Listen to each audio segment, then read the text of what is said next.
Welcome to the Gin and Tonic Show. Tonight we have a very special guest. It's Ellie. She is an ex-Muslim. She's got her own YouTube channel, and it's wonderful to have you here. Welcome to the show, Ellie. Thank you so much for having me. It's wonderful to be here too. I was going to say, actually, way back when I was actually first learning about the kind of ex-Muslim community in live, I remember this show, the Gin and Tonic Show. So it did ring a bell with me. So I'm really happy to be here. Oh, well, thank you. I mean, we are a kind of small show, but we've been going a very long time. Yeah. And there I've is... got white hair. I'm old. yeah. Stops was a teenager when it first started. So, but we do actually have a good track record of being something of a blessing for ex-Muslims, because we've had many big ex-Muslim YouTubers on at the start of their career, and they've gone on to be massive. So obviously we're going to take personal credit for that every time. Yeah, you deserve it. Yeah. So that includes Abdullah Samir, Friendly Ex-Muslim, Apostate Prophet. Harris Sultan used to come in here a lot when he first started, and so we fully expect you to have like 50,000 subs by the end of the year once you've come on here. So I will credit all back to you guys. you won't. You'll never talk to us. Once you get to 10,000, you won't want to talk. Oh no. I'll give you guys all the credit. Promise you that. Excellent, brilliant. That's what we like.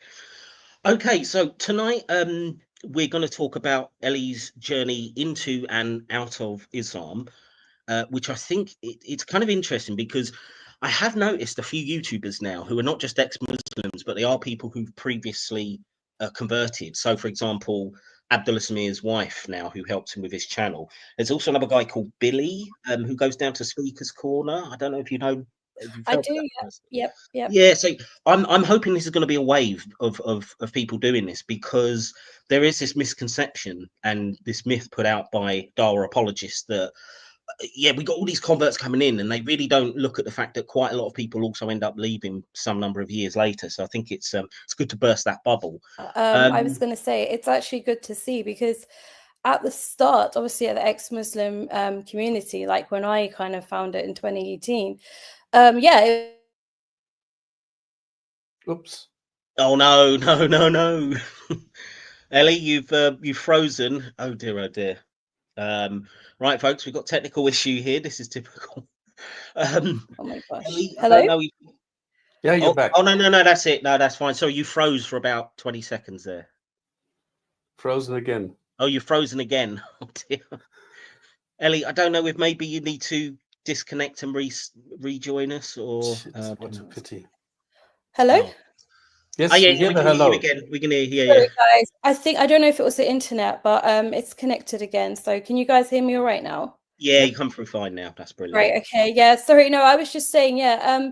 So you do have obviously all the big channels, and obviously I was grateful for that when I first found them. But yeah, I've now noticed that there's, like you said, there are now the kind of converts. You're starting to hear more from us, which I think is a great thing, because as you said as well, the Dawah people, converts for them is something they use to kind of draw more people in, and to kind of affirm their superiority, or the fact that Islam is true, because they like to see Western people joining and showing us and saying, look, if these guys give up all their Western freedoms for Islam, then it must be true, then it must be right. And so I think a few of us have just decided, you know what, like it's time to share the other side of the story, that no, it's not all sunshine and roses. It's not all, it's not all great. It's actually pretty bad, and you get sucked into it. But the more you learn about it, and especially when you start living as a Muslim, things usually just go from bad to worse, in our experience anyway. Yeah, well, maybe we can start on that. I know you've probably gone through your story a number of times now. I know you've been on the Friendly Ex-Muslim channel, and you've probably been on a whole bunch of other podcasts. But if you could just give us a brief outline, just a little bit about your background for those who don't know you, and sort of how you first got into Islam, that'd be great. Yeah, so basically, I was born and raised as a Catholic.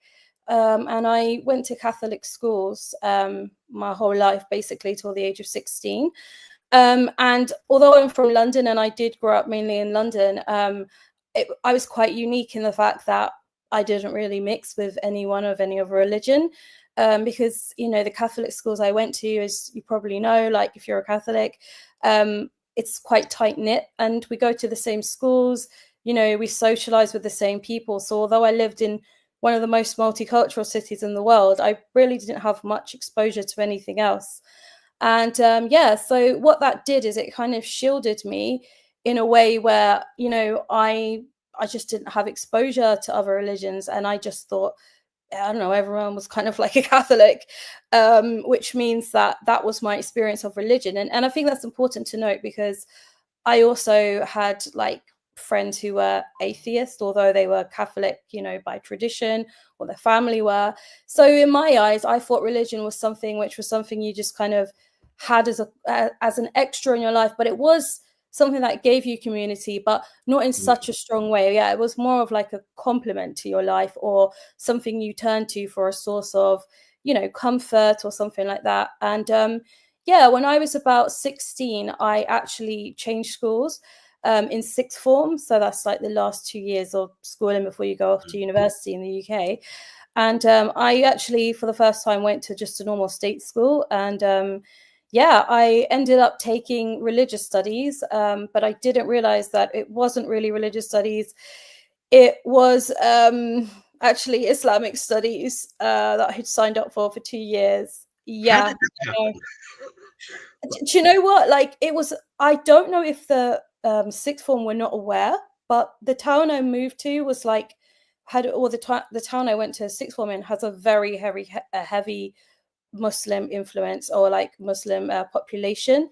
So I don't know if, yeah, I just don't know if the school didn't realize that, you know, this wasn't truly religious studies, was actually only studying Islam, but they had written religious studies, because obviously they can't just write Islamic studies, because that's not what that's not what the curriculum was about.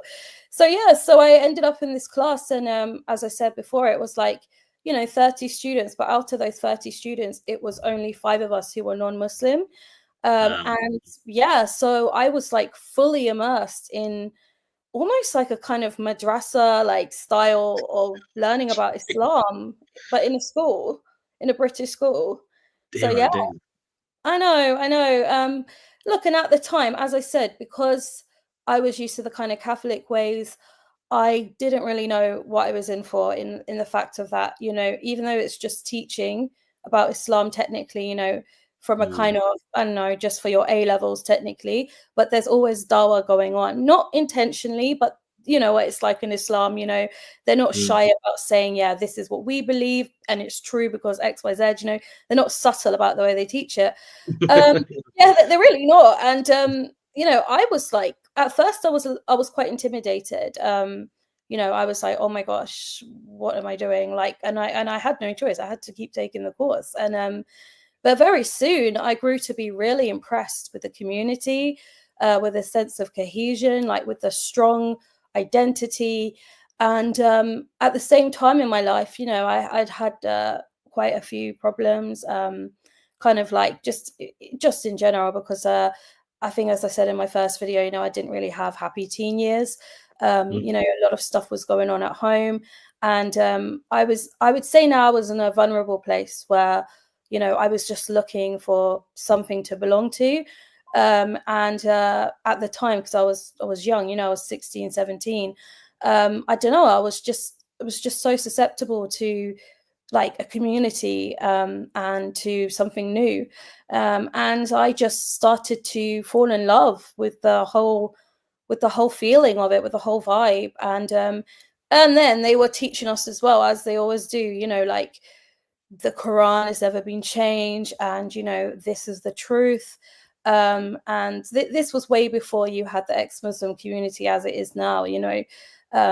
I just heard these things, and I thought, what I didn't realize was the emotional side of me, which was so attached to Islam. That wasn't rational. That was me having a reaction to feeling like I belonged to something for the first time.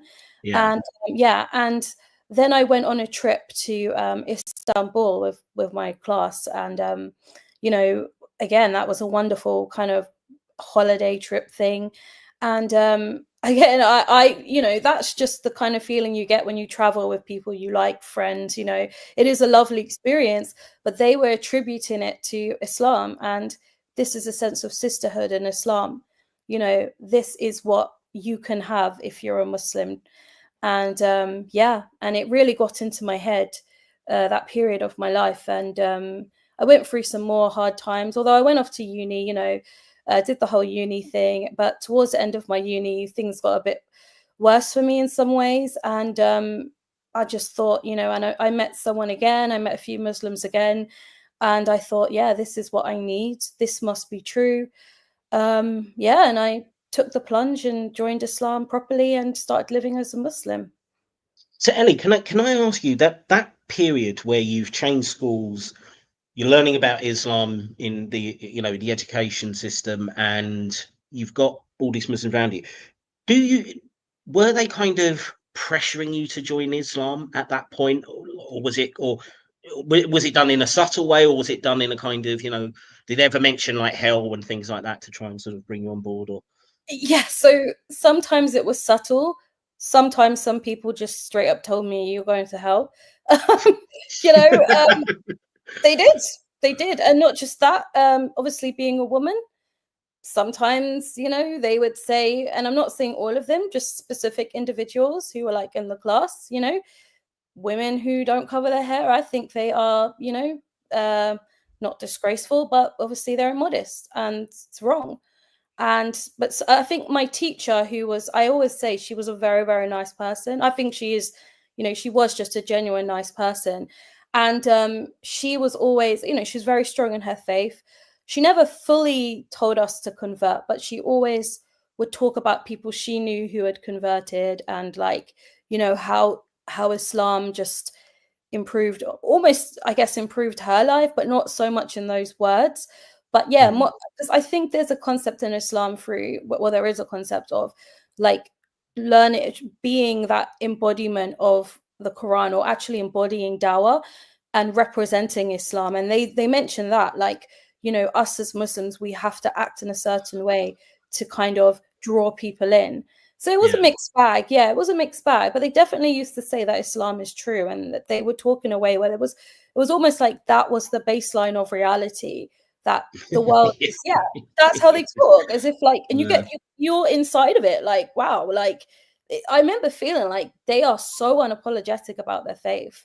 You know, they are so unapologetic. They don't, it's not like they have any kind of sense of, you know, sometimes in the UK you don't really want to come across as boastful or a brag, and you always try and consider others' opinions. This was something I'd never seen before. It was like, no, we're right, you know, we are right. It's actually you that need oh to. yeah, I mean, you can see it in the Darwa crowd. I mean, particularly the guys down that go down to Speaker's Corner. I mean, they are unbelievably like arrogant in the way that they talk, and it's ironic because when you actually look at their arguments, they're terrible arguments. They're ignorant of every topic except for Islam, and often when you've been a critic for as long as I have, and as long as Stop Slamming has, you know the religion probably as well or better than they do. So it's like this false kind of supremacist mindset. I just find it mind-boggling. But It really is. can I just go back and just ask you again, just something that came across my mind. When you were learning in the college about Islam, were they giving you this kind of whitewash version of Islam, the way that the Darwa guys do, or did they ever get into the controversial things like Aisha's marriage and all that kind of stuff? That's a great question, because I often think about that myself, so they were kind of matching it to the curriculum, I guess. So a kind of not so basic, but just the kind of foundation of Islam, you know, like the 5 pillars, you know, the kind of tenets of the faith, and all those kind of things. So we learned about the kind of basics of belief. But I do remember one thing that was controversial we did study was jihad, which I think nowadays the government's decided to completely remove that from British schools. Thank God. Thank God. Yeah, I know, right? Gosh, I mean, I was even shocked when I heard that, but I'm glad they actually did.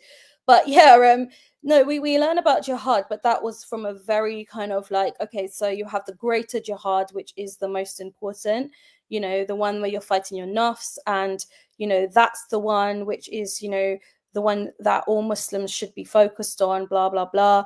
And then we did learn about like the kind of, you know, the other type of jihad, which is, it's so controversial, but we learn about it from a place of like, you know, it's just about defending the faith. You know, I thought it probably would be. They yeah, don't talk about Muhammad's conquests or taking yeah. over North Africa and Spain and India and all the other places. Exactly. It was more just like, oh, you know, X tribe came to them, and you know, and they had X. And when I say X, you know, and random, you know, random stories that we'd learn about, random fights, but nothing too specific. So it's quite interesting because well, Aisha, obviously they wouldn't go anywhere near that because it's in a school, and I don't think they would take that risk. I mean, that's just way too risky to talk about in a school. But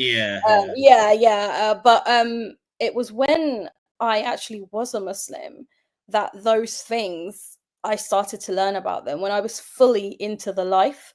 Because I believe, actually not anymore because of the, you know, David Wood and all the work that they've done to expose all this stuff. But back then specifically, there wasn't just like, it's not like you could type it into YouTube and it would pop up.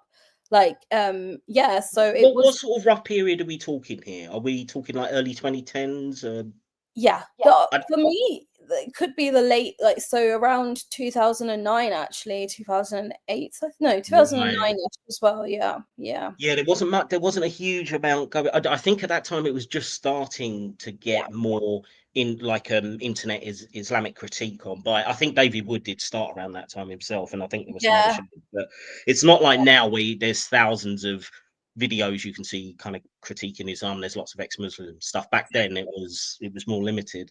Exactly. So the God, teaching about jihad in school, I mean, that is quite frightening, I have to say. But when you started to embrace a lifestyle, were you like dull influencers that you started watching or anything like that, or was it just the people around you that got you into it? It was actually real people to begin with, because I don't even think Ali Dawa or those lot were really online.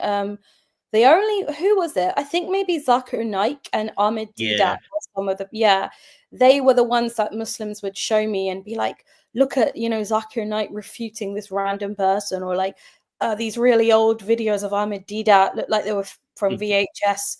Someone had uploaded them online. I remember not being too impressed with that, actually, because I was like, this looks like someone's dragged out of their garage, and you know, it's just there's such poor quality. But no, definitely Zakir Naik. Although it sounds terrible, even then I remember thinking like, oh, this looks like a bit of a joke. You know, it doesn't seem very holy. But then when I actually started listening to his points, I kind of fell for it, and I was quite impressed because the way he used to like remember things like a computer almost, like that was quite impressive.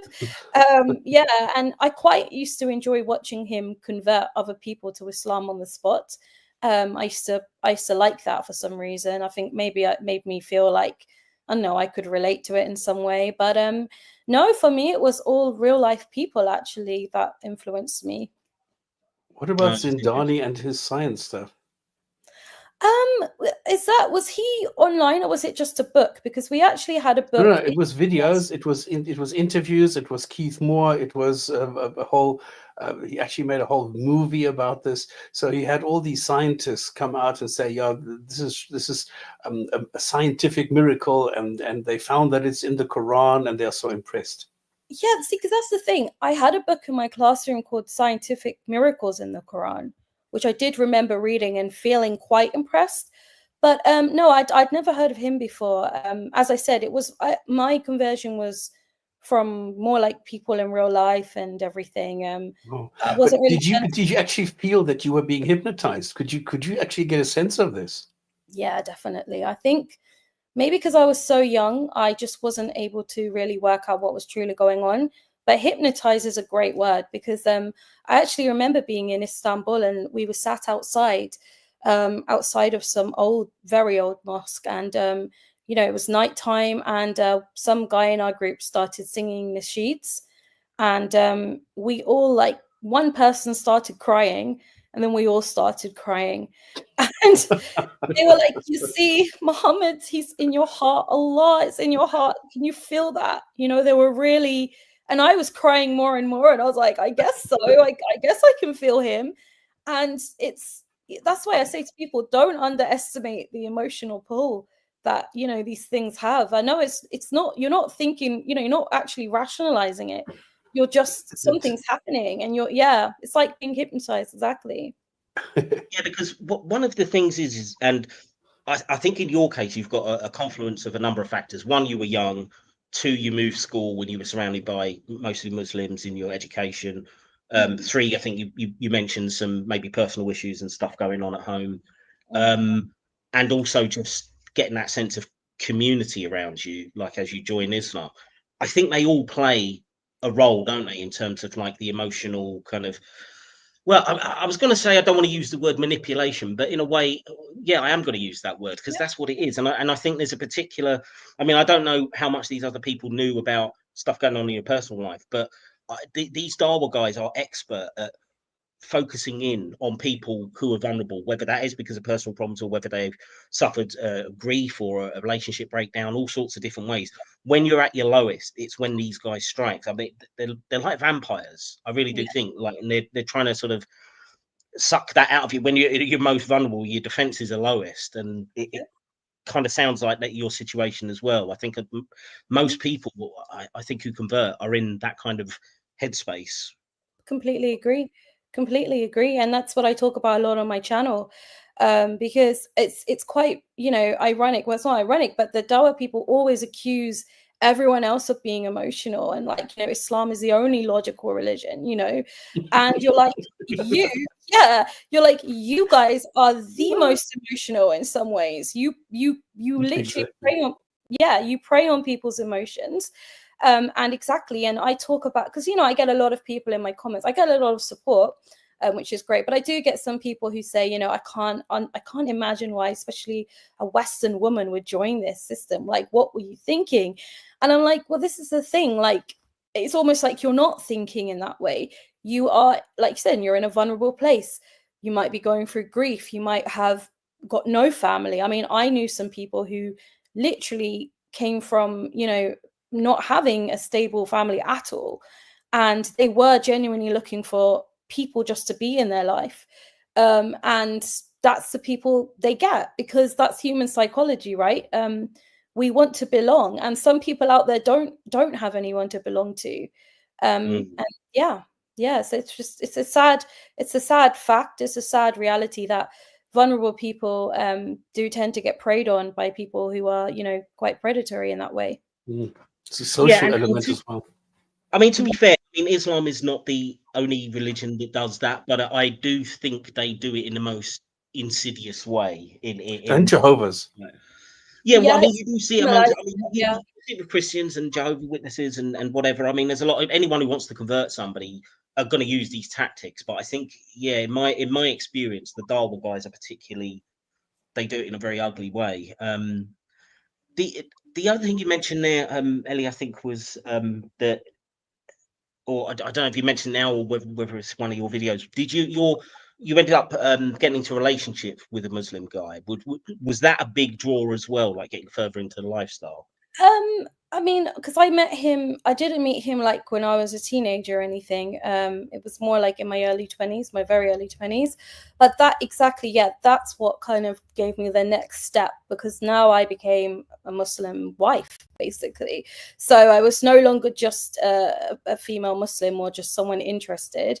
I took the deep plunge, and I completely transformed my life. And I think it just goes with the territory of actually entering a kind of Islamic relationship, because, you know, as a woman, there's so much of Islam which, oh my gosh, like, you just, until you're in it, you just can't comprehend how it affects every aspect of your life. And I didn't realize that. I did not know what I was in for. I'm not saying, like, you know, he was particularly bad, but it's just the religion in general, what it expects of you.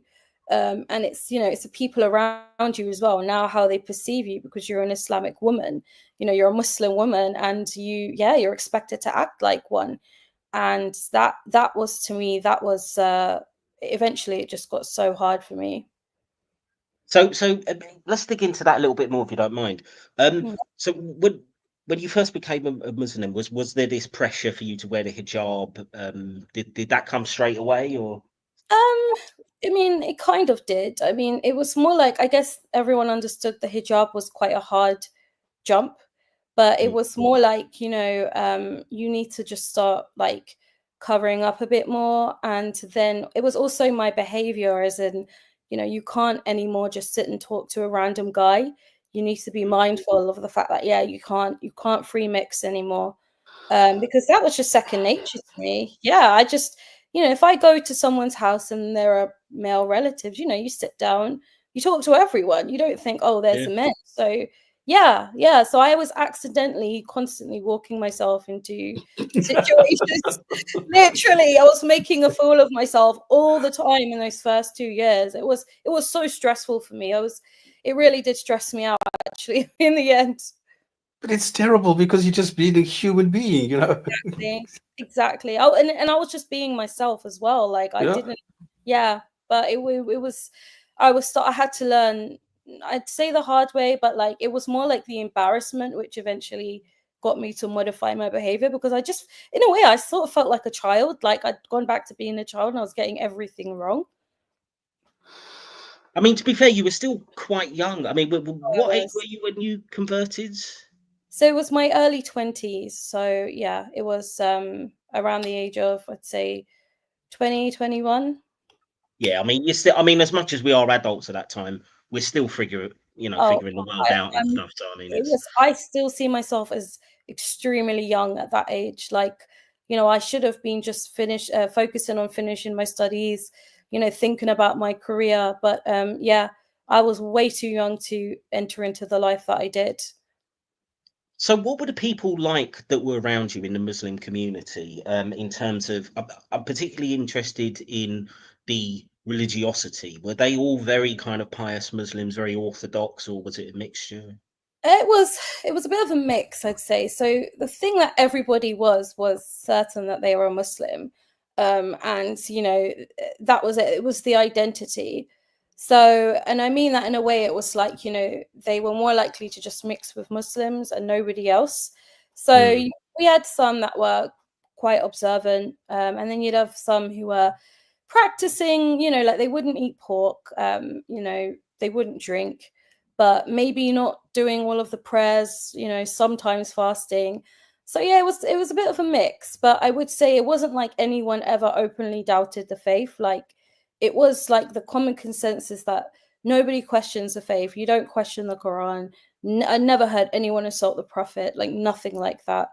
But yeah, and then there were people who were very outspoken about their faith. They weren't ashamed, they weren't afraid to correct you in front of everyone, or mm. even tell me that, you know, you should not be wearing jeans. We can see the shape of your legs in front of everyone, you know, no consideration. And I don't know, sometimes I wonder if some of that's a bit cultural as well, because you know, I feel like they're used to it, so they don't think twice about saying it. And yeah, and then there were some people who would make really horrible remarks about non-Muslims.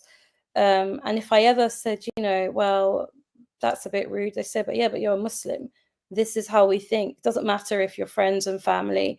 You know, Islam comes first, the Ummah comes first. Yeah. Well, speaking on the cultural issue, because I mean, in the UK, as you know, but just for those that don't, we do have Muslims from a variety of different backgrounds, come from different countries. I would say probably the biggest group will be Muslims from Pakistan. I Yeah, think in terms of numbers, Asia. Was it mostly Pakistani Muslims in your community, or was it a mixture? Was it North Africans, or? Like you said, because of the demographics of the UK, it was always mainly South Asians, so like Pakistanis, Indians, Bangladeshis, Yeah. like that was it. Yeah, but I think, as you said, that's just because of the demographic of the UK. I did meet some like Syrian Muslims, or as you said, North African. Never really got to meet many Indonesians or anything. Oh no, and I did also know someone who was Bosnian. And they had actually come to the UK as a kind of non-practicing, or like an ex-Muslim, but you know, just more relaxed, and had actually, and this is very common, had found their faith in this country and become quite strong in their faith. And especially coming from somewhere like Bosnia, because I guess because of communism and the history, yeah, a lot of them kind of were just Muslim by name. And I met an Azerbaijani guy actually who was similar. He had come to the UK as just a, I don't know, Muslim by name kind of person. And then he moved here and he was starting to become quite interested in his faith again, and was getting ready to become a practicing Muslim. So See, yeah. that's quite interesting. Then can you having met these two people, what do you think it was that made coming to the UK made them want to get more into the faith? Because that actually pisses me off a bit. Like, it doesn't say much about the country if we seem to be feeding the conveyor belt to Islam. I mean, can you I know. work out why? Or Because so what happens is, like, so in these two cases, and with that guy from Azerbaijan, he'd come here to study, I think, actually, and he lived in a student house in East London. So his roommates and stuff were Muslims, like Pakistani Muslims, Indian, and maybe British ones as well, who've been born here. And what happens is, it's kind of like you get pressured by kind of social reinforcement, and through the fact that in Islam you are allowed to give nasiha, you are supposed to enjoin good and forbid evil. So he was obviously getting dawah just by living from people. And if they notice that, oh, you've got a Muslim name, but you're not practicing, you don't even know much about your faith, they'll be like, brother, come with us to the masjid this Friday, just come with us and then we'll go get some food afterwards. And little by little you actually start to feel that kind of pressure. Oh, maybe this is my faith, this is my history, maybe I should be practicing this, and it becomes like an identity for you as well. And yeah, and I mean, London is so, like, there's so much Islamic presence here. I feel like if you want to be a Muslim, this is the place in Europe to be. I really do believe that. yeah, I can attest to that as well. Also, I mean, I'm a Londoner and I'm still living in the city, so Same. but Yeah. it makes sound like we're a couple of the last people here. So, It feels that way, right? It does feel that way. Yeah. But this is really interesting what you're bringing up there, because it shows that it's not just non-Muslims who are getting dawah. It's also the more kind of casual cultural Muslims, if you like, that aren't really that into the religion. They're also getting worked on. They've got people checking you. So as you say, it'd be like, oh brother, make sure you don't slack off your prayers and that kind of thing. And so it's interesting that it'd almost be worth doing a whole show on that if we could do that, I think, because I think that's quite an interesting phenomenon that doesn't get talked about. That even those less pious Muslims are being worked on all the time as well. So yeah, and it's like a bit like the prison system, right? People go in there and they come out as Muslims. It's like this, it's all over the UK now. It's literally all over the UK, in universities, in schools. It's, yeah, we have. I don't know. It wasn't intentional, obviously, but the kind of tolerance that British people have for other cultures, because we are a tolerant society, we really are. Unfortunately, the Islamists have kind of taken advantage of that, and they've come in now, and they first, I guess, they presented Islam as, no, it's just like any other religion, it's just like Hinduism or something. But actually, Islam does have within it, in its core belief, to expand and to give dawah. That's the difference. So they have no shame about pushing it wherever they can. Like, that's actually what God tells them to do. Were you made aware of the specific female restrictions?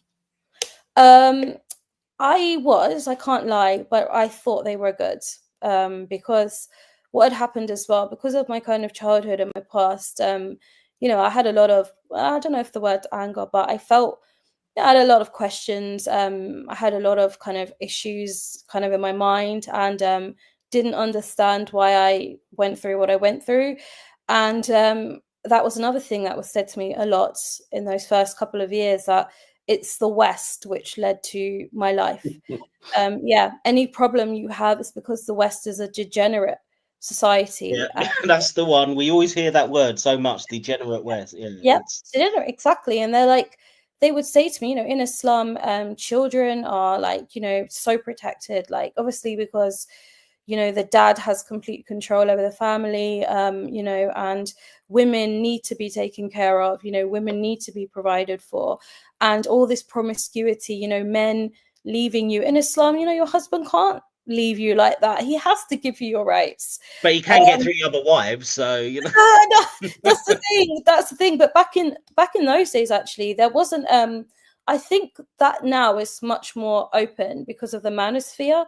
You know, the combination of the red pill movement and the Dawa people have picked up on that. So now they will proudly say, yeah, nothing wrong with polygamy. But back when I became a Muslim, that was like, no, rarely anyone does that, because you have to do it equally, you know, split down the middle. So I was under the impression that that rarely happens. Obviously now I know. Now I know all of that was just all I think talk. Ellie, I think it also might be that particularly if they're trying to attract a woman into the religion, that's not the best thing to highlight. You really want to cover that up. Whereas with the guys, it's like, yeah, you know, come in, you can get a little bit extra on the side, you know, get a second wife and stuff like that. So I think because and the thing is, we've seen it as well, like with the big Dawa apologists, they're going on with all this pious messaging about, oh, we don't have side chicks and all this kind of stuff. Well, we've had Mohammed Hijab with his hotel wife. Ali Dawa apparently also had some second wife he was hiding somewhere in Algeria, I think, or something like that. Yeah. So Yeah. it's Yeah. hypocrisy. Oh, really? He's done it too, has he?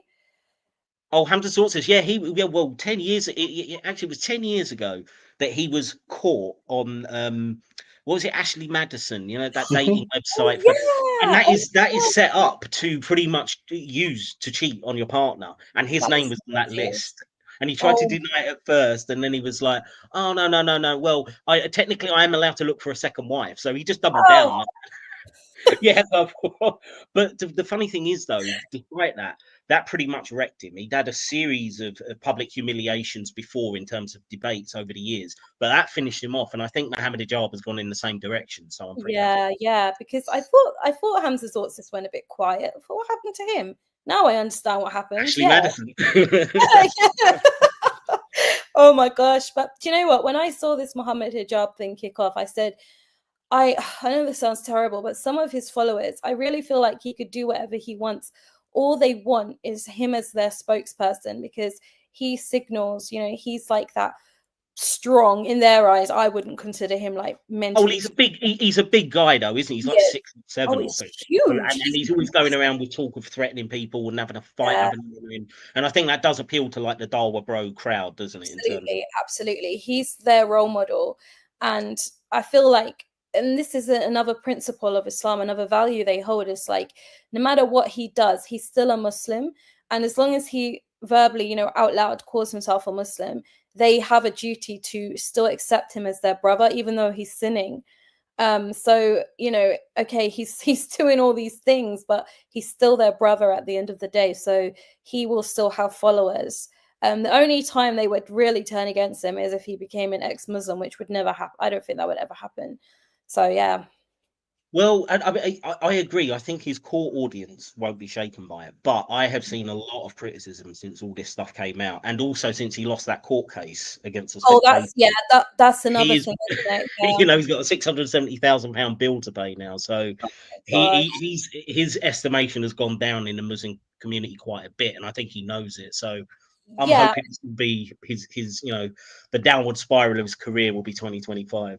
I mean, look, I mean, he's definitely amongst kind of people that care about not acting the way he does in the Muslim community, you know, people who are, I guess, just decent people.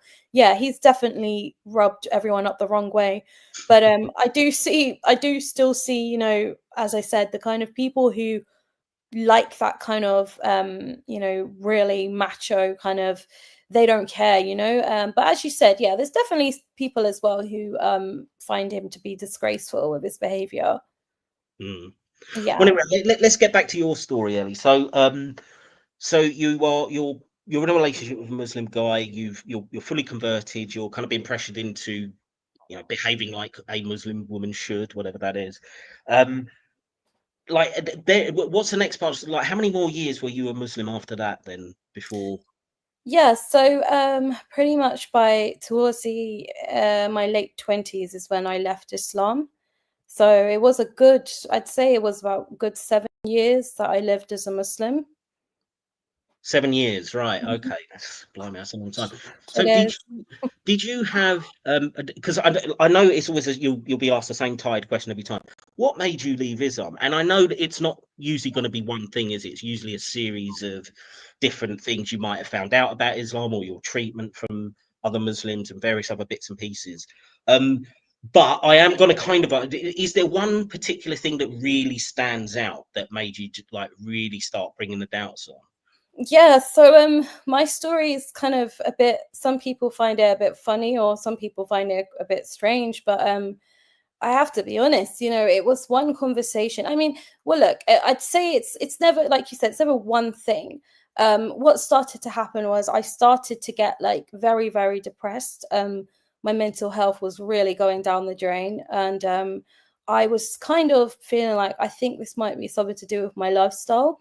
And at first I would always try and get closer to Allah, you know, start, you know, researching the deen more, watching people online.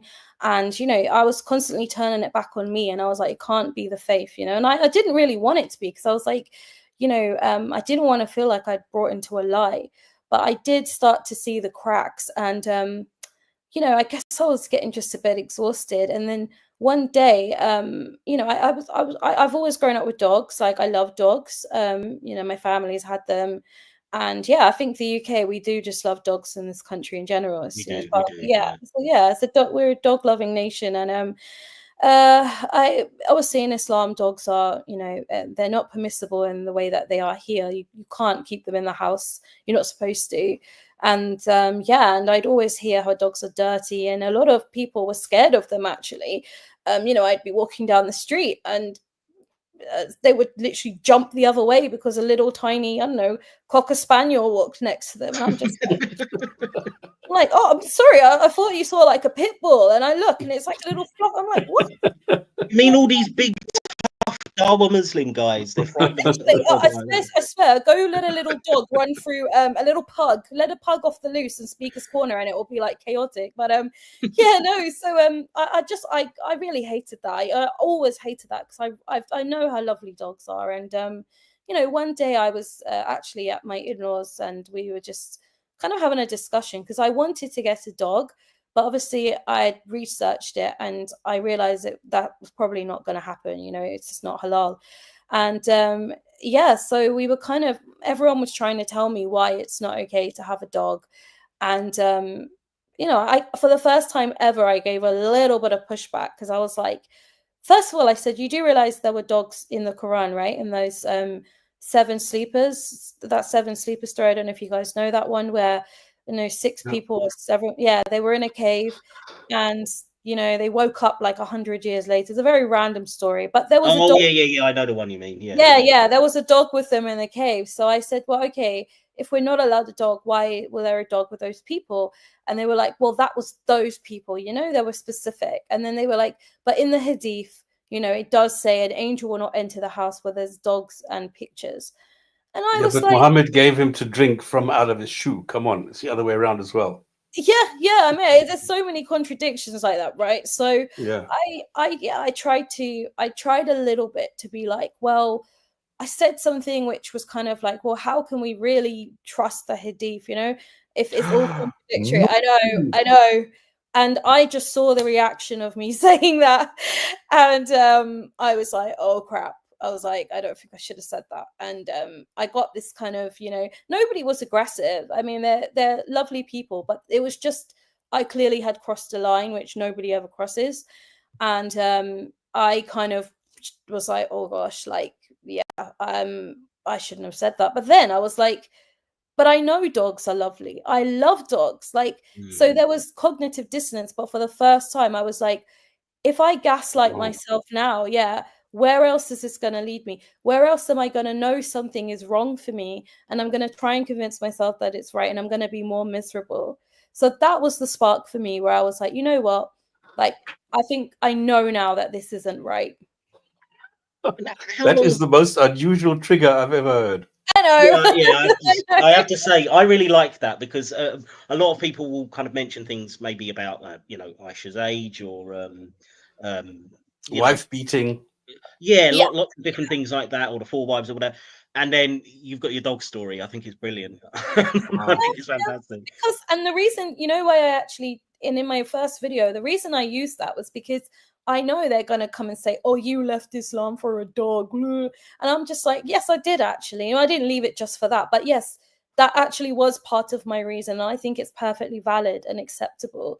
And I wanted to say, you know, because they will always try and shame you for having these doubts. And you've got the obvious ones, which are really, really horrific, like you said, Aisha's age. But I was just trying to give an example of sometimes in life you have experience, like I said, owning a dog is a wonderful life in it.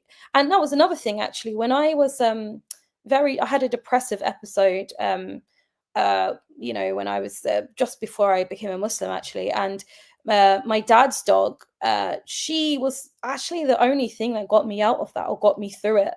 And yeah, and you know, she's a chocolate Labrador, so you know how full of life and bouncy and just wonderful dogs they are. And if it wasn't for her, I would have been you know, I would have got worse and worse in that way. So I almost felt like, I don't know, I just felt like I know how many people's lives have been transformed by dogs, and not just individuals but humans. And you know, they were the first animals that were domesticated. They actually aided human evolution. And yeah, but that was, it was things as well like Aisha's age, but I knew that kind of conversation I could never have with Muslims in real life. It's just way too controversial, and I don't think sometimes it's, you don't know who's going to get too triggered. So yeah, those are the things I never approach anyone about in real life, only online. Yeah, I mean, I don't blame you. The thing is about the dog story as well, though, because as much as it's quite unique, it's still part of the same pattern, which seems to be with most ex-Muslims, that once they got one big thing that's affected them, whether emotionally or intellectually or whatever, then when they start looking into the religion in more detail, they start noticing all those other contradictions and all those other problems. So even though it can be the catalyst, it then is everything that follows as well that kind of leads you out that path. So I mean, if people are going to say, "Oh, well, that seems on the surface somewhat superficial," yeah, but it's not just that, is it? It's then you start looking in deeper, and it's all this other stuff that comes up. So Exactly. And you know, with some things like, you know, other things, they twist it so much that you sometimes you're like, oh, you know, is it that clear cut? But I think with like you said, well, the things like wife beating, Aisha's age, yeah, those obviously things which most of us know are like horrific. But it's good when you also have experience of something which they can't gaslight you into thinking is fake, as in like, so I'm talking about a lived experience for yourself. So yeah, so yeah, with the dog thing, it's other things like that, you know, and I guess that's on a smaller scale, but I guess you could also link it to child marriage. We know these things are wrong inherently. We know these things are wrong. Wife beating, again, we know these things are wrong. And that's what I was kind of painting the picture of, like, if you know something is wrong, don't be scared to follow your intuition, because you know it's there for a reason. Don't let them gaslight you. Don't let them try and tell you that, oh, that's just, you know, the West has got into your head. No, these things actually you can almost prove, you know, like with hard evidence that these things are harmful to humans. And you know, absolutely. yeah, Well, yeah. the thing is, though, did you know all those really difficult issues, and particularly for women, it's so much more that women have to go through in Islam than men. Did you know all those things at the time you were joining? And if so, how did you deal with that, like cognitively? Like, how did you move past that and still join? Yeah, so the only one I kind of knew about was the wife beating one, because my friend who was a non-Muslim, she actually found that in the Quran one day in our studies, and she tried to ask the teacher and the other Muslim girls about it, and they just kept kind of brushing the subject under the carpet. And that kind of, yeah, they did, yeah, they just, it's almost like they just wouldn't answer it. And they kept saying, well, you know, we're not scholars, so we can't give you an answer on it. Yeah, I remember her being so angry about it, because I guess some people do have experience of that in real life, and it makes you angry, because you're like, you know, this is something which causes people so much pain, yet here we are just not even, you know, avoiding it.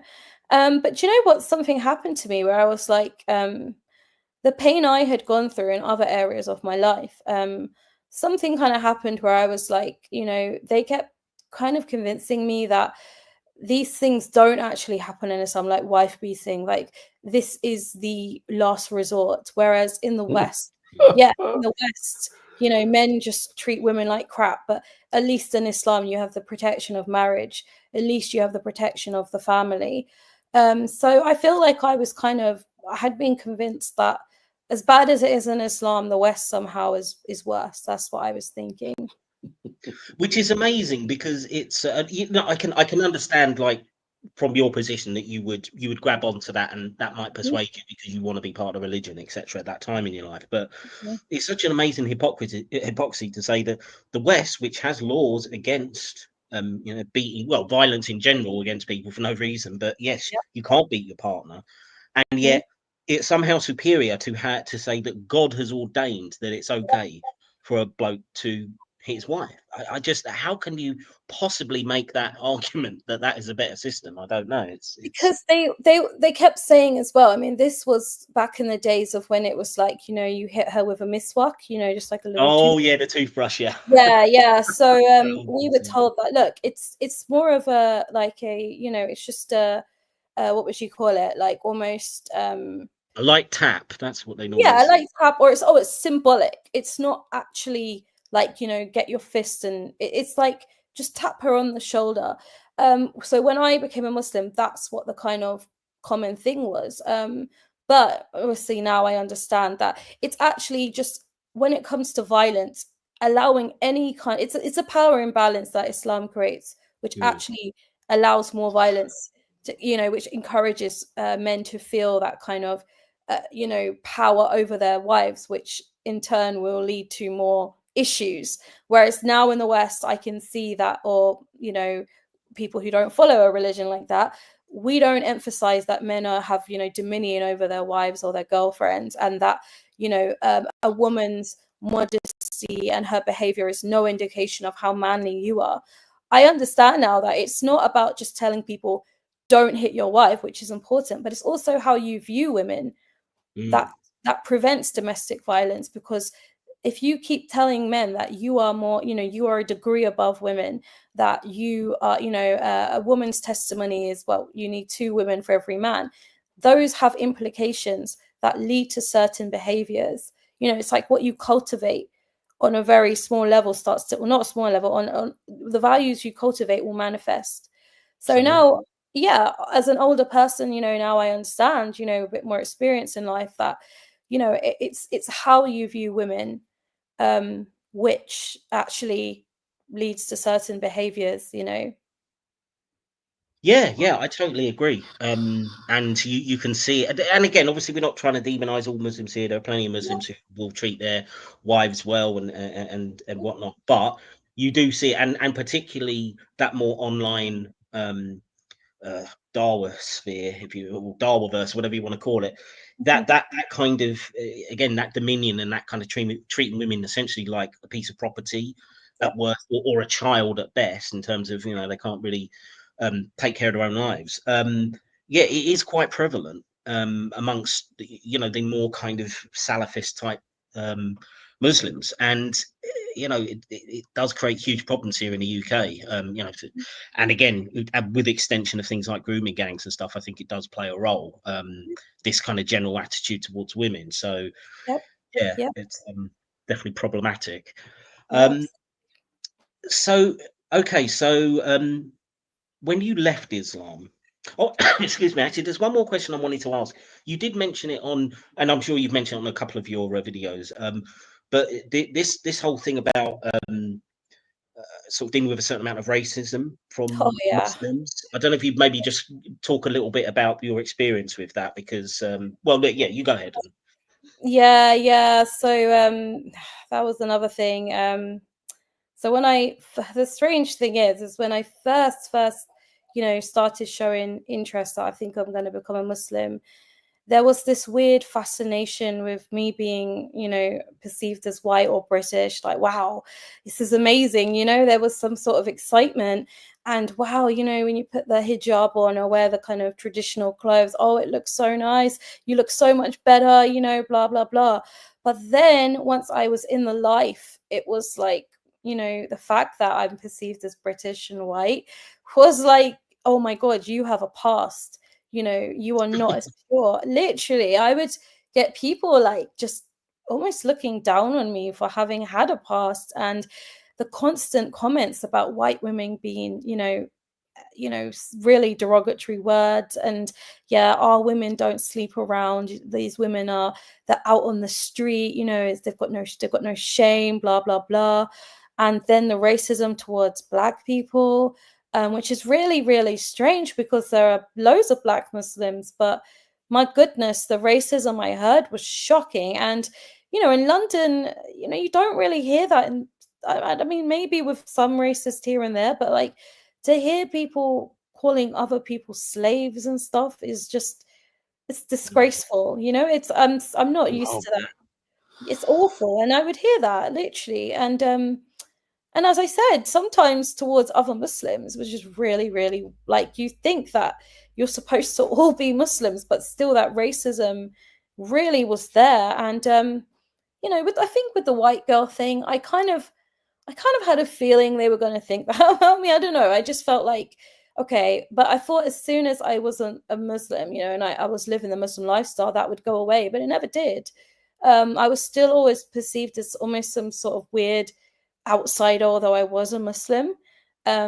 Yeah, and I think it was because they always just saw me as having a past, which is just normal here, right? It's not like I did anything like, you know, I had an OnlyFans, not that it was back, you know, it didn't exist back then, but it wasn't like I was, you know, out there in public. It was simply because I had gone to uni, I had gone out clubbing. Like I remember I had, you know, on my old Facebook, I forgot to take down all my photos, just from, they weren't even bad. It was just like here and there. But you know, I was told, no, you know, you've got to be mindful now. And yeah, and it was almost as if like I just didn't want to feed into that stereotype anymore, that I was like this extremely loose woman, which I just think is disgraceful that people would even assume that about you before they know you. And even if you are a woman like that, so what?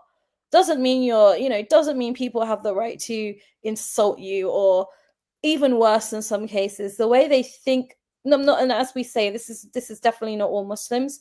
This was just a kind of trend I noticed amongst certain people, that, you know, if a woman is, I guess, just a Western woman, there's no other way to describe it, then she is lesser because she's out there with no shame, no honor, you know, and they would see her as public property.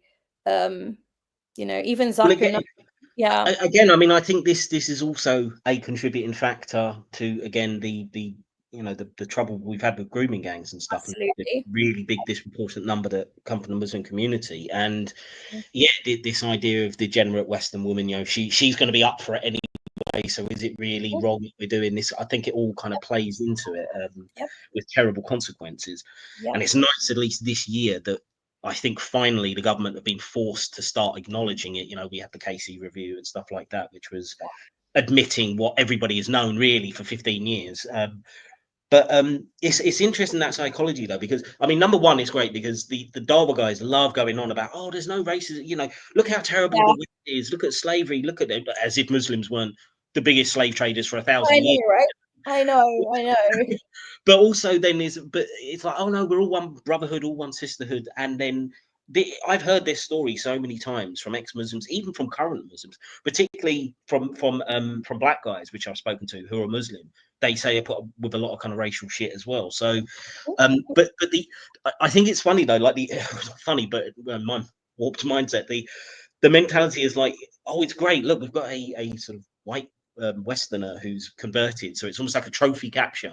And then after, it's kind of like, oh yeah, but she's a white Western woman. Did we really want her because she's got this terrible past or something? So it seems like a really schizophrenic kind of approach to it. I know, and it was other things as well, like the way I cooked, you know, it was just things like that. Like it was fine to openly mock me and my culture. That's how I felt like.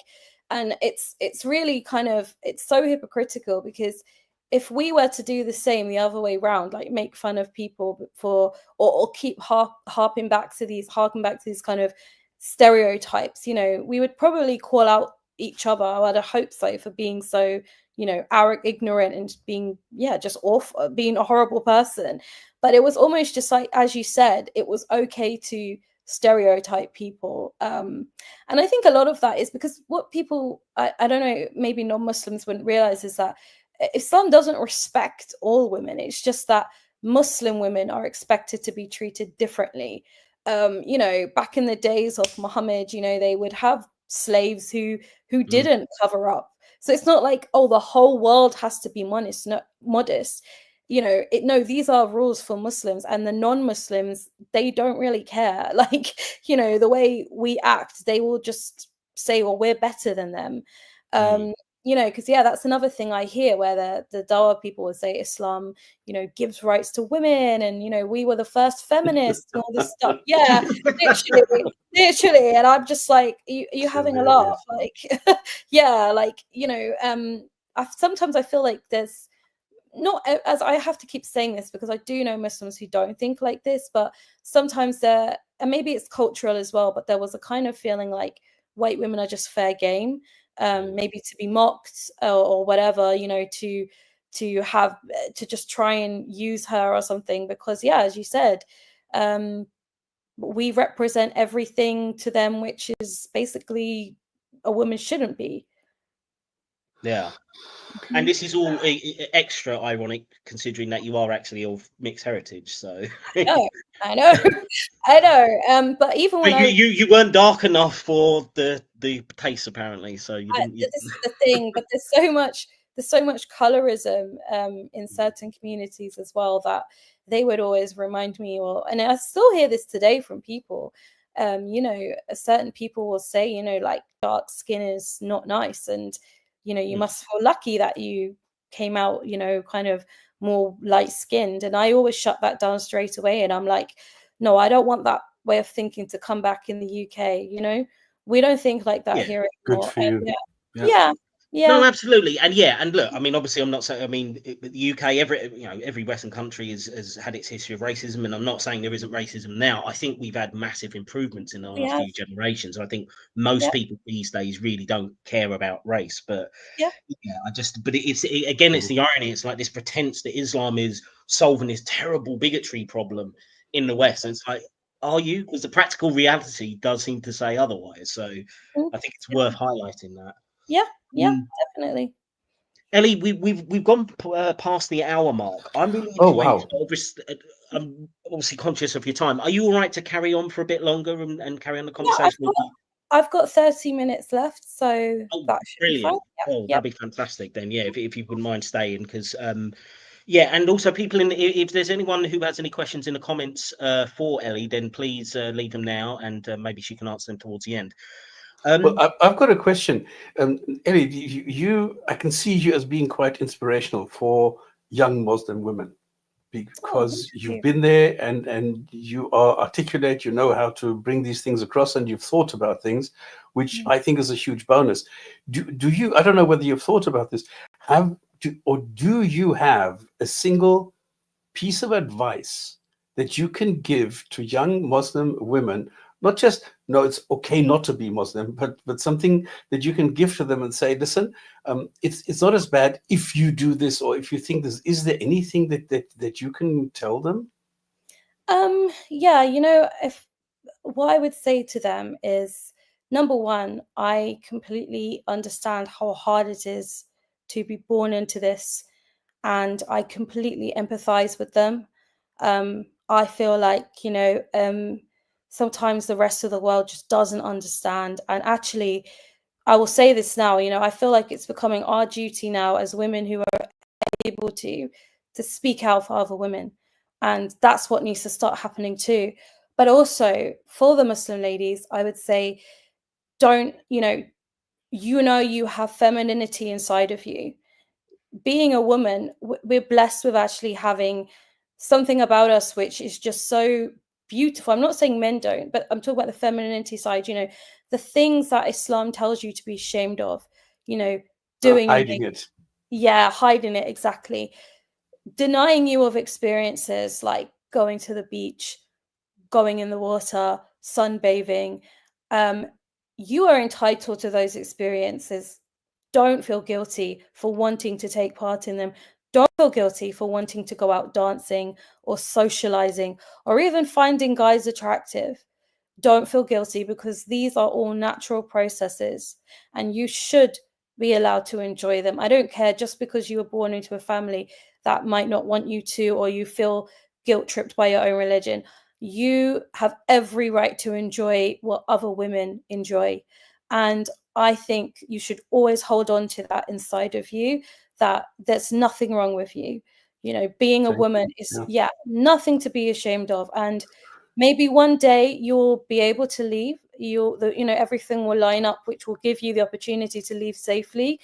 But, you know, in any way you can, embrace being a woman, embrace the freedoms you do have, and don't lose confidence. That's what I would say. Keep the hope.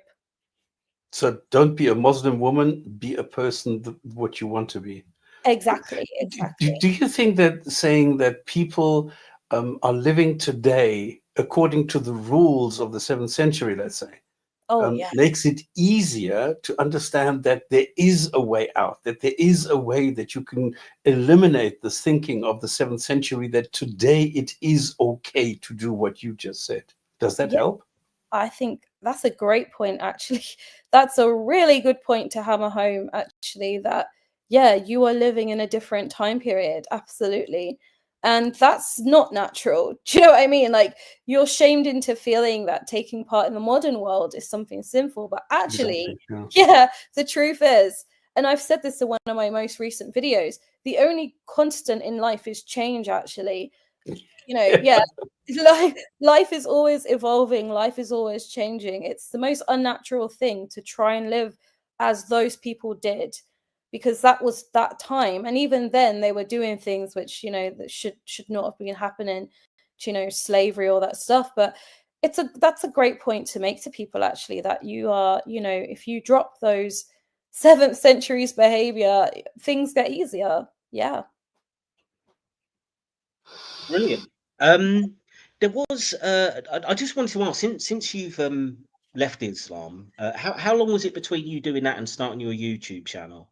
Oh, so it's been a good almost 5 years, I'd say, 5-ish years. So yeah, it's been I left Islam and then I kind of just tried to get back to, which I couldn't really do because of certain situations. But I left, and then I kind of just quietly tried to go back to some kind of normality, which I wasn't even sure what that was at that point. You know, I just had to try and work out what I liked again, you know.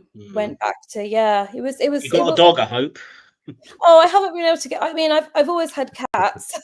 So I had to prioritize my cats. You know, I don't think they would have been happy if I just randomly brought a dog into the but no, I hope to in the future again. But no, I started sort of, you know, going back to listening to all the music, singing again, dancing.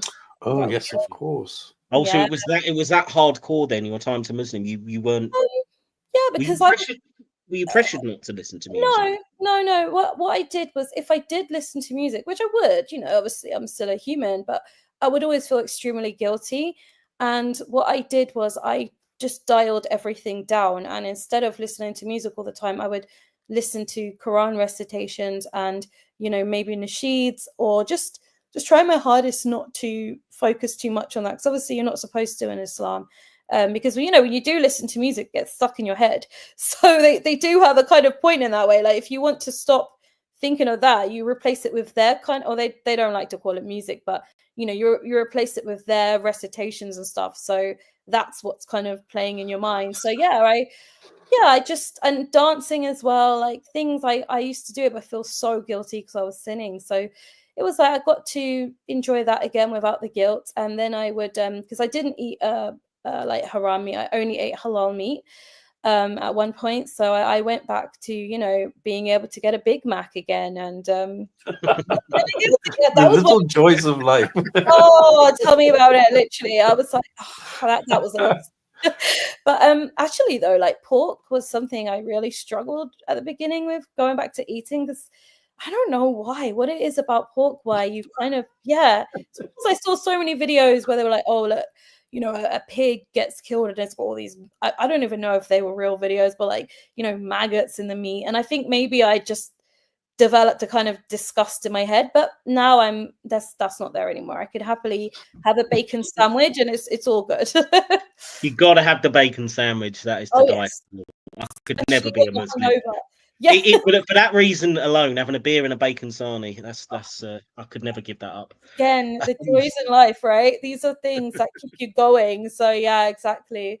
But yeah, and then yeah. So the reason I decided to sort of start talking about Islam and everything was, I kind of had a bit of a shift in my life, and I said, you know, I actually want to, like, I just wanted to document my story in some way, maybe for my own personal reasons. But I also thought, you know what, like I would get angry sometimes about what I went through. And I was like, it was almost therapeutic to come on here and just talk about it and just be like, look, don't do what I did. You know, don't do it, because you're making a huge decision. You know, they pressure you into doing it really quickly. You know, some other women have been, I wasn't pressured to get married, but other women have been. Other women will move abroad just like that. And I've heard horror stories. So I'm like, yeah, and especially as being a woman, there's an added layer of difficulty being a Muslim. So I just felt like, yeah, just don't rush into this, or just don't do it actually. And yeah, that's why I only started really this year, because I felt like it was now or never. I don't know. I was just like, I need to do this now, you know? Yeah, absolutely. There's one other main question I had, but it's somewhat personal. So you know, if you don't feel comfortable about it, just say you don't want to, you know, answer. That's fine. But I was thinking in terms of the relationship with your family, like how was that affected, kind of joining and then leaving? I mean, was there a disconnection and you reconnected, or what was the situation? Um, yeah, so to be honest, me and my family, there's been really long periods where I just haven't spoken to them. And I kind of just, I wasn't really in contact with them enough for this to kind of even, you know, really. I mean, I never wanted to explain to them. I never wanted to really tell them what I was doing. And I think the minute I kind of, there were other parts of my life which made it obvious that, you know, this is the life I've taken. So yeah, but because I'm not really close to them, it just wasn't, it didn't affect anything, because I guess I just wasn't really in contact with them No, um fair enough. at that point. So yeah, for me in that case, you know, I wasn't someone who had to go home and explain what I was doing, because as I said, I actually moved away completely from even where my family were. I just moved to a different part of London. And I just, yeah, it was just, I think I wanted to do that though, because as I said, I've never really been close to them. So yeah, but with my friends and stuff, I just didn't speak to anyone. I completely just, which is another bad thing that this can do to you. I was extremely isolated, but in a way, I justified it in my head, because I was like, you know, they're non-Muslims anyway, my friends, so I don't need them. Um, yeah, it was like but that was tragic, because I didn't actually, looking back, I didn't want to lose my friends. I didn't want to cut off people, but I felt like that was the right thing to do. But it had an effect on my mental health.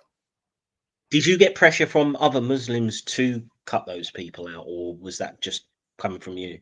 No, I think it was a little bit of both, to be honest. I think I was always being fed this idea that you don't need anyone like that anymore. This is the Ummah is your community now, and we will always accept you no matter what.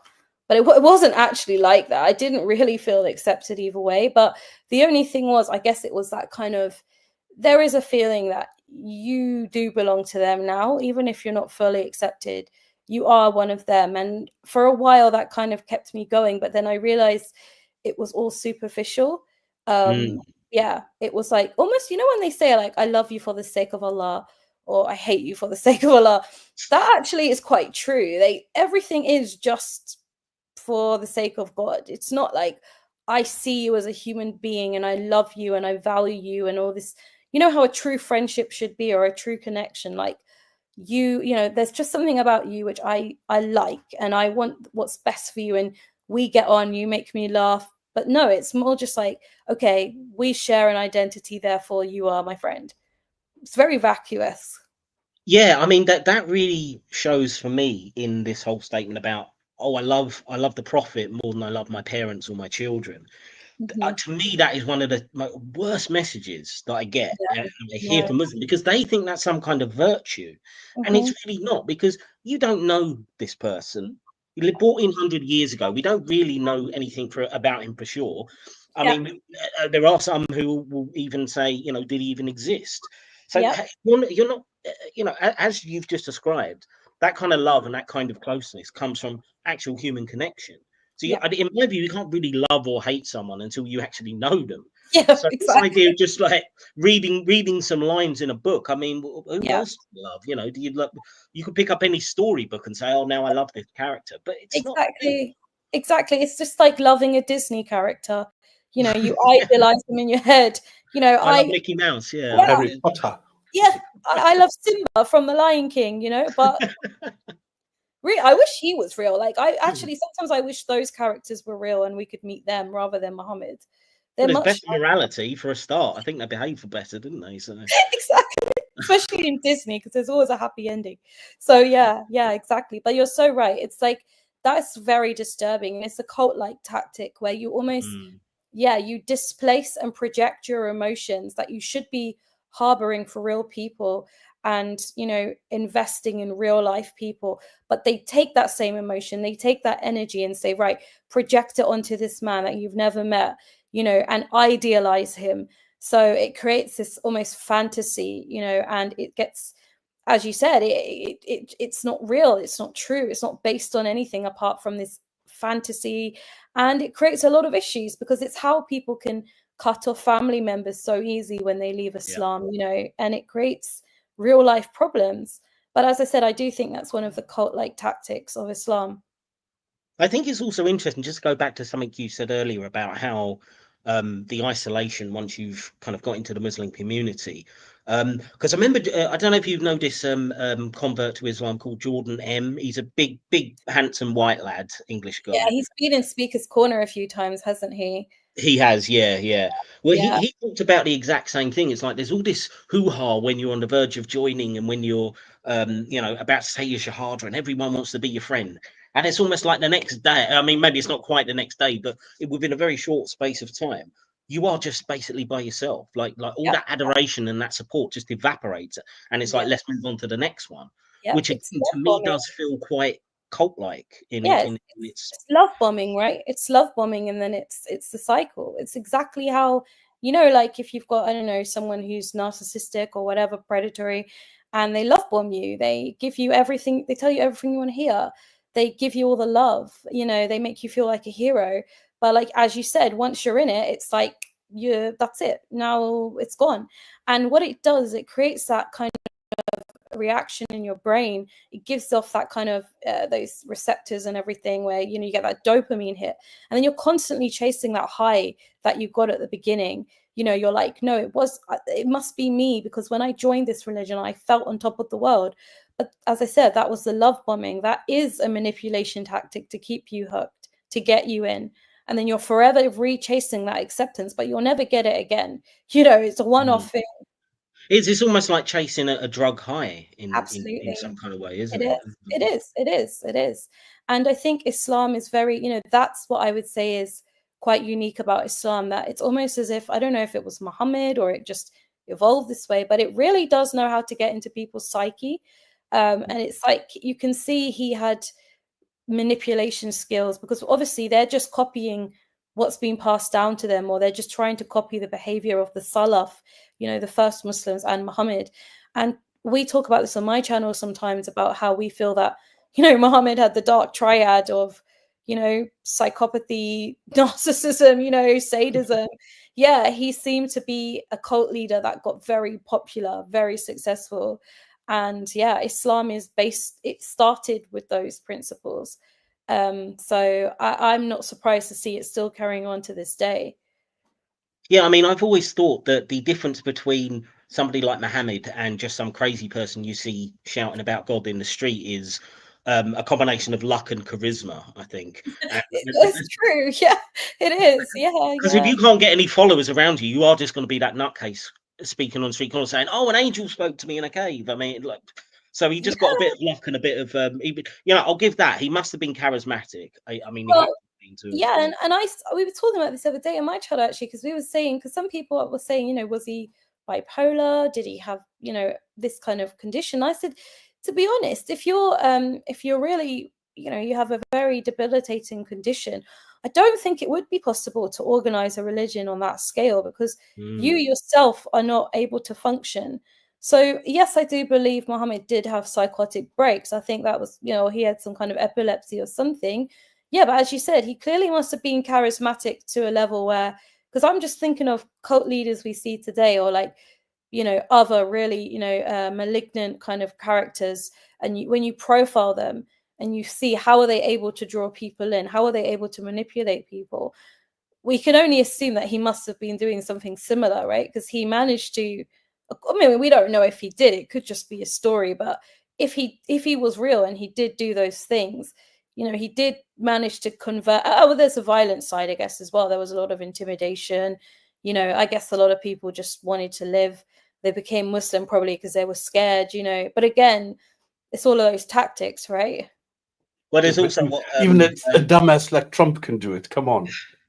Well, it's also what Miles said in the chat here. Is also next was he promised men sex and war. That's the foundation of any good movement. Yeah, And I mean paradise. that is a way to get young men to come along, isn't it? Oh Basically, yeah, adventure and access to the ladies. I think that's and if your life is so, imagine you have some awful life on earth, you know, you're living in the desert. I mean, even to this day, Medina and Mecca, they're so hot, right? It's like 40 degrees all the time there. You know, there's not much water, life is hard, you know.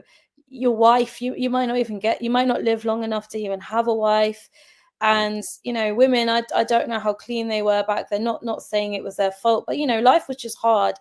And then you're promised, if you go fight for me and you die, because you probably might die, you know, fighting for my faith, well, in heaven you're going to get this, you're going to get 72 virgins, not just one, you know. And they're going to be, you know, they're going to be sparkly, you know. I mean, the description of are quite weird. I think they're supposed to sorry to interrupt, Ellie, but that always made me wonder because, and particularly, you know, speaking to an ex-Muslim woman, like that whole thing of the 72 virgins.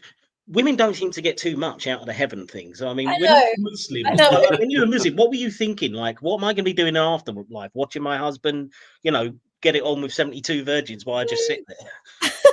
I kind of see, I've got this kind of strange imagination. So I just thought, well, technically I get my own mansion in heaven, right? So I was like, maybe I can just have like a massive Westfield, you know, like a mall with unlimited makeup, and I maybe won't really care about that, because I'm just going to be, seriously, I'll just be on an infinite shopping spree.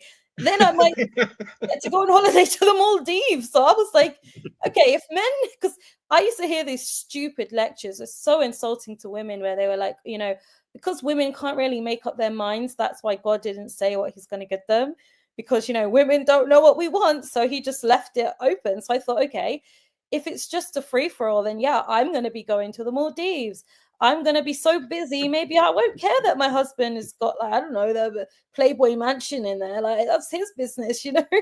And yeah, but now looking at it, I just cringe at myself, because I'm like, it's just, and I think I've learned more about life as a woman as well, how, like, you know, just because women, and I think it's an insult to some men as well, because I think there's a lot of men who would have heaven, maybe they would want, I don't know, other things apart from just this gigantic, you know. Sorry, I find it quite gross as well, with the whole kind of, because the houris, when you actually hear how they look, they're really massive, you know, their skin is see-through. I find it creepy how they're virgins, like all of them, and then their virginity kind of comes back after you've taken it, which is just so weird. It's so disgusting. Well, see, this is brilliant. Now you put an image of my head of Islamic paradise as basically being like Stratford. Just that's what I'm going to think now. Anytime someone's talking about Islamic paradise, it's going to be, yep, Stratford, East London. That's it. literally with infinite levels just going up and up and up. Yeah, that's it. You know, that and I'm not joking, that's literally how I used to imagine it. I just think, right. But then I thought, but now that I've kind of, you know, as I said, I've done much more contemplation now, and I think about life, and I'm like, that those are all very material things. You know, if heaven was real, and you know, I'm not saying here what I think happens after death. I'm just saying, if as humans, you know, the things we do value in life, like the people we love, you know, helping others, those are the important things. And in Islam, there's a chance, especially in my case, you know, my non-Muslim friends, other nice non-Muslims I know, there was a good chance they were going to Jahannam, hell. And I think I would give up a, you know, infinite amount of Sephora's and makeup shops. Why would I want that instead of seeing my loved ones in heaven? Why would I want to see my loved ones burning in hell? I think that's the worst thing ever. Yeah, well, it's funny you should bring that up, because we were just talking about this on our Friday show just a couple of days ago, this very topic, where an ex-Muslim, a woman is looking to convert to Islam, but she's worried about her mother who has died and whether she's burning in hell. And you could hear the you know, the emotion in her voice, how fearful she was. And again, it comes down to this manipulation and this vampiric kind of way that they prey on people with their vulnerabilities. And yeah, I just can't stand it. It is so sad, isn't it? And that's psychological torture in a way, because it's so unnecessary. I mean, it's, if you're not a Muslim or anything, you can just think, you know, oh, either, you know, even if your family member, did you say this lady's mum was dying, or was she already? No, she'd already died. She'd died. already passed away, yeah.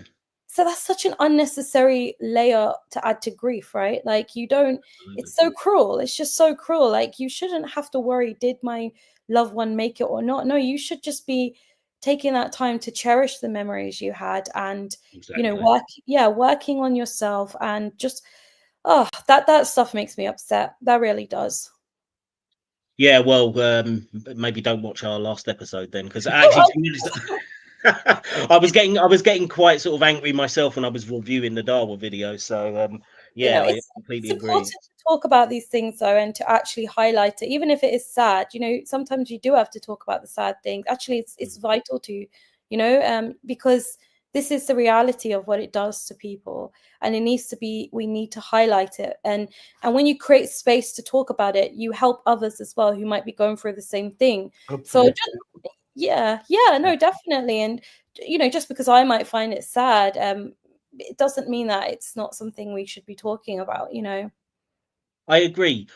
I think that's a nice place to kind of end off, because I think you've only got a couple of minutes now. Is that right, Ellie? Yep, I can go for about 5 more minutes. So yeah, Okay. that's fine. Well, look, Yeah. what we'll do is we do have quite a lot of people watching, but there's no real questions coming in. So I think either people are just enthralled with your story and you're just giving all the details they want to hear already, or they're arguing amongst themselves. I'm not sure, because I've not been. Okay. But do you want to your YouTube channel? Obviously, I'll put a link in the description in this video for anyone. Please go and subscribe to Ellie's channel. You do quite regular live streams, do you? Do you have a particular day you do it on, or? So yeah, we've started that quite recently, as in like the last month and a bit, really. So, and I'm hoping to keep that going, because it's quite enjoyable. Yeah. So I do try to go live maybe sometimes on a Monday or a Tuesday or a Thursday or a Friday. So yeah, I know. Keeping your options open, yeah. Exactly. And I'm just like, okay, these are the days, and I do tend to put it about 10 hours before I go live, and then yeah, just turn up, and then I usually upload like once a week, on just like a video about, you know, talk about things. But yeah, the lives are more like we kind of talk about kind of everything, but along the theme of like Islam and religion in general, or just, we also talk about what's going on in the UK, because I feel like the UK is, we basically, you know, Islam now is really intertwined into UK, you know, culture. Not that it's like, oh, people are becoming Muslims, but we definitely have a lot of issues around, you know, Islamism and stuff like that. So we discuss the future of the UK, and how we're going to deal with all the problems that we've got. So yeah, it's quite a mixed bag, but it's enjoyable. So yeah. And what time do you usually start UK time? Oh, definitely 2 p.m. Oh my gosh, sorry, 10 p.m. 10 p.m. is yeah, and then it goes on for about 4 hours. So yeah. Oh wow, right. That's yeah. See, we're slackers here. We're lucky if we go an hour and a half usually on. No, trust me. I mean, I literally, I'm quite lucky that I usually got some regulars who come in and kind of talk as well. So I can sometimes just sit there and just like look at the comments. So it's not just me talking for 4 hours. But yeah, no. And I think the only reason I go for that time, because sometimes we got some people from America who want to watch it. So I try to keep it a little bit later so they can catch it. But yeah. Okay, cool. Well, I mean, yeah, everyone go and check out Ellie's channel. Maybe I'll pop over and say hello myself at some point. Definitely, yeah. Ellie, you are. It's been a fantastic conversation. You are always welcome to come back. If you wanted to on the show, it's a permanent welcome here. Thank you. Yeah, and I would just want to say good luck with the YouTube channel. I'm sure you're going to be the next big star, and I think it's also good that. Well, I think it's good also to raise female voices on this, because I think most of the Xmas leaders are men, and I think women do have a unique and really important experience that it's worth hearing more of, I think. So I just wish you all the best of luck. And thank you so much. Thank you. And as I said, this is definitely a show that I remember from back when I actually first found the Exposm community. So I'm really happy to have come here and shared my story on here as well. Because as you said, this, this is, I think, one of the longest running podcasts to talking about. We are the longest running since we started in 2011. Yeah, wow. So there you go. So can you imagine how many people this channel has helped as well? And we've got a small viewership, but I mean, we did when it first started back then. I think it was also done on Blog TV, so it was a much bigger audience then. But we've kept the tradition going, and yeah, we're small, but we punch above our weight, I think. And yeah, and it's brilliant to have people like you come on and share your story. But what I've realized is that, like, it's, and I say this on my channel too, it's like anyone who finds channels like ours and everything, we help people, and in ways which it just reaches people all over the globe. And I know there are people in parts, I always make the point of saying, I do believe I come from a place of privilege because, as I don't have a Muslim family and I am in the UK as a woman, I can now go back to a life as a Western woman with all the freedoms. But I think about women in places like Iran or Afghanistan who just want to live a life like ours, and they don't actually have that option right now. They can only leave in their mind. They, in some places you can't say this out loud. So even if they come across channels and they watch it, we give them mental clarity for that moment and give them a virtual community to support them. So I think it's vital. Yeah, absolutely. Couldn't agree more. Well, look, I've run out of questions, so stops unless you got like one last minute question you want to throw. No, I just want to say thank you for sharing. Thank you so much. Thank you for having me as well. I really enjoyed this conversation. It's the time's flown. I didn't even realize that I've been having so much fun. So yeah. Oh yeah, but for me too. This has been really interesting. We love having ex-Muslims on. So yeah, thank you to everyone in the comments. Thank you to everyone who's watching this later. We will see you next week at our usual time on Friday, 8 p.m. Thank you to Ellie. Thank you to Stop Spamming, and good night.